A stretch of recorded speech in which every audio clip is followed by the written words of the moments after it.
Our good friends in studio with us, it is Kim Baer, attorney at law, and this morning we're talking about something that is very important, either if it's medically or even financially in any one situation. Yes. So I thought this morning we'd talk about power of attorneys and living wills. And it's something that I think, really everybody needs to have in place, especially the power of attorney. There are two different powers of attorney. One of them is strictly for medical issues, and one of them is strictly for financial issues. So first, can you explain what that means? What does power of attorney mean? Yes. So as an example, let's say that Lou and I are married, and I want to make sure that I have a power of attorney for my medical issues. And maybe I love Lou to death, but I don't know is that he's the person I want to make decisions if I'm on my deathbed. Why not? Then again, that would be one of the questions. What do you mean? Exactly. But it's a discussion that needs to happen. It is a discussion. I mean, sometimes your loved ones are people who they get emotional in stressful situations. They might not be able to make tough decisions. They might be guilt-ridden if they have to make those tough decisions. And those tough decisions meaning okay, pulling the plug. Pulling the plug, making a decision about surgery, making a decision about not to have surgery. All sorts of things. And so, and let's say that I'm not married. Let's say I'm a single person. Do I want my mom to make that decision? Is that the default? Is the default your parents? The default is a relative, a close relative. So it might put your mom and dad in that situation. It might put your adult children in that situation. And we all know, that we have relatives that just don't do well in those situations. And so if you're sitting there today thinking, gosh, I wouldn't want my mom to make a decision about that, or I wouldn't want one of my kids to have to make that decision. It's just great to have the power of attorney in place with regard to medical issues. Now, one of the things that people are always worried about is they say, well, I'm independent. I don't want to give my spouse or my mom or one of my friends the power to make decisions right now. And that's not really what the power of attorney is about. We certainly can do it. Let's say that you're elderly or you have been diagnosed with some disease and you want a power of attorney to go into effect now. We certainly can set it up that way. But let's say that you just know, okay, maybe I've got breast cancer or maybe I'm going to have to go have a surgery. And so I just want to make sure that if I can't make those decisions, here's the person I choose to make those decisions. Where does it naturally fall if you don't have this in place? A relative. The hospital, will basically talk to a relative. They kind of have like what's called a family meeting, and one of their first questions is there a power of attorney in place? And if there's not, then if you are unable to make those decisions, then they ask a family member or the family members to kind of weigh in and make a decision. Okay. And so if and that can be tough. I mean, because if something goes wrong, let's say that the family makes the decision that you do need the surgery, and the surgery doesn't go well for some reason, or you have a stroke on the table or a heart attack on the table, then you have a lot of guilt. People say, oh gosh, maybe I should have not made that decision.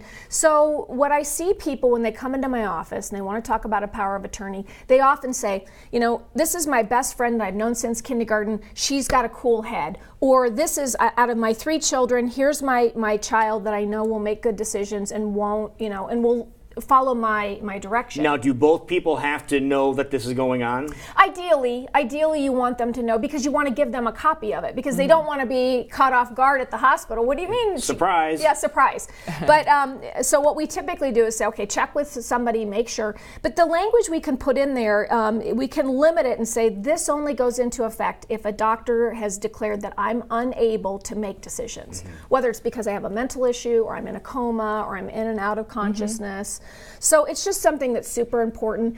Unfortunately, what I see is a lot of times people will call me and say, my Aunt Zelda's in the hospital. Can you come meet us at the hospital and get this signed? And my first question is, well, how is Aunt Zelda doing? Does she have presence of mind to know what she's signing? And if the answer is no, well, then it's too late. We can't have her sign it. It doesn't count then. It doesn't count. What if we already know, like if we're in a situation where we're in a coma and maybe something's happened and I do not want you to proceed further. Is that through a living will, or, exactly. or how does that work? Yes, so that's a living will, and I love those things just because, and I've been called to the hospital. I just was called to the hospital, about a month ago for a family situation where someone was undergoing treatment, and it just wasn't clear whether or not she was going to come out of the situation. She had her wherewithal about her, and she wanted to make it clear to her adult children, here's what I want and here's what I don't want. Okay. And she was doing that, and we tried to explain to the adult children,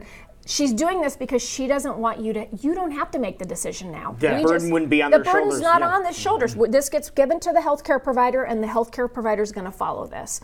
And so you can choose, do I want pain medication? Now, almost everybody says, yeah, I want pain medication, because nobody wants to die a painful death.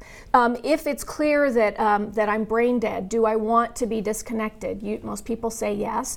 If it's clear that I'm going to be left as a vegetable, so we have all these questions that you go through, yes, no, and then it's signed, and then you have it. So and that's a living will, and it's something that's super easy to do. And then the other power of attorney is for financial issues. And how does that work? And so that works. So we use those a lot in businesses as well. So if you don't feel comfortable putting maybe one of your key employees on your bank account, but you want to make sure, gosh, if something happened to me, who's going to be able to write payroll? Who's going to be able to write the checks? So I think almost all business owners, if you don't have a partner, you probably need to have a power of attorney. Okay. And it may be that the power of attorney goes to the accountant, or it may be that the power of attorney goes to a family member who's going to step in and run the business. So we need those things, and then also in families. I know in my marriage, my husband and I are joint on a lot of our accounts, but I do have some accounts that he's not joint on. And then of course I've got my law practice that I own solely. So what if something happened to me? Who would step in and take care of payroll and write the check for rent? Do you have that taken care of? Yes, I do. Okay, yes, I do. I know of a lawyer that can help you out. Exactly. And they're really easy, and it costs a couple $100s for these forms.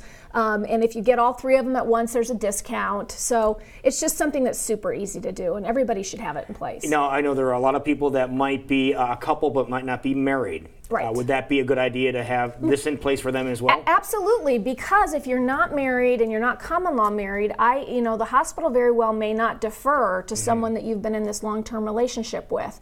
I know before, back when we had same-sex couples, but the law had not yet recognized them as being able to marry, there were lots of difficulties. And so if you've been in a long-term relationship with someone and you want them to be able to make the financial decisions or the medical decisions, then you absolutely need a power of attorney, because you're not married to them and they're not a family member. And so the person that you would pick is not the person who's going to be making those decisions. Okay. Now, what if you had that in place and then you ended up getting married to that person? Do you need to change the paperwork, or is everything pretty much transfer over? No, it just still transfers over, because all you do is you're just naming that person. You don't say that person my girlfriend, or that person my wife. You just say that person. Okay, yes, got it. Okay. Exactly. All right. So how long would this process take? Is it a matter of you just making your decisions on certain things when it comes to medical or financial, or is it a few minutes to take? It just takes a few minutes. It really, and if somebody, we get calls all the time and it's an emergency situation. Right. Maybe somebody just found out that they've got to go in for emergency surgery or a bypass or something. And so we can make arrangements to meet with people on an emergency basis as well. Okay. But don't wait until it's an emergency. Get it in place now. It doesn't take that long, and it's a great idea to have. Yeah, it really is. Peace of mind. It is peace of mind. No question about it. Wonderful. All right, people want to get in touch with you because you'll be able to sit down and talk to them.